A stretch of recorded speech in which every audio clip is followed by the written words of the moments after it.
কিন্তু আল্লাহ জানে যে বান্দা মাত্রই পাপ করবে। আল্লাহ জন্য কি বলেছেন, ওয়ালাউ আন্নাহুম ইযলামু আনফুসাহুম যাউকা, যখন তোমরা পাপ করো নবীর দরবারে যাও, কারণ নবীর দরবারে না গেলে পাপ মোচনের ওনার সুপারিশ পাওয়ার কোনো সম্ভাবনা যেতে হবে কি হবে না?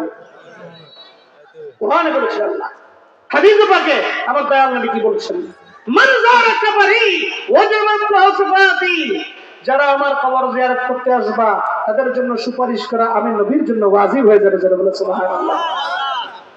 আমরা গুনাহগার উম্মত কষ্ট করে পাসপোর্ট করে ভিসা নিয়ে এই ইহরাম কইরা আমরা আমাদের সমস্ত পরিবার পরিজনকে আল্লাহর হাওলা করে দিয়ে আমরা হজ্জে বাইতুল্লাহ যাই আল্লাহকে পাওয়ার জন্য। আল্লাহর যে মহান সত্তা রাহমাতুল লিল আলামিন কে সেখানে দুনিয়ায় মক্কা নগর জন্মগ্রহণ করেছে, সেখানে হেঁটেছে, তার সওয়াব নেওয়ার জন্য তিনি যেখানে আরাম করছেন এই মদিনা শরীফে তার সংস্পর্শ নেওয়ার জন্য যারা বলে সুবহানাল্লাহ।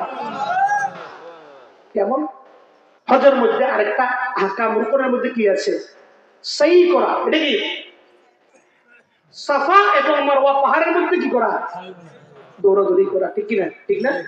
এটা না করলে হজ হবে? এটা না করলে হজ হবে? সেই জিনিসটা কি জানা দরকার আছে নাকি নেই? আমার ধর্মের আমার আমলের একটা অংশ আমি যদি না জানি আমার আমলটা অসম্পূর্ণ হবে, ঠিক কিনা?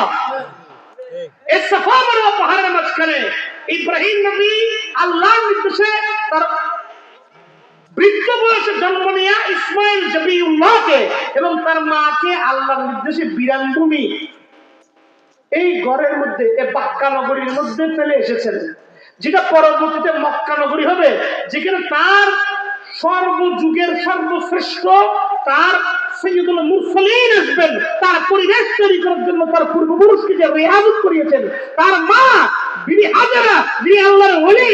কারণ মহিলাদের মধ্যে কোন নবী হাজেরা কি ওলি আল্লাহ, বিবি আসিয়া কি, মা মরিয়ম কি,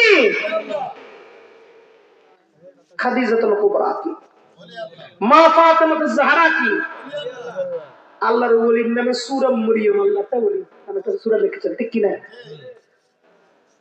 সূরা কাহাফ আল্লাহর ওলিদের বর্ণনা নিয়ে কোরআন আল্লাহর জিকির। সূরা কাহাফের যে আয়াতগুলো আছে এগুলো দিয়ে নামাজ পড়লে কি নামাজ হবে নাকি হবে না? নাকি সূরা কাহাফের মধ্যে আল্লাহ ছাড়া অন্য কিছুর কথা আছে, এই জন্য নাউজুবিল্লাহ সূরা কাহাফ দিয়ে নামাজ পড়লে নামাজ হবে না, এই ফতোয়া কি দেয়া যাবে?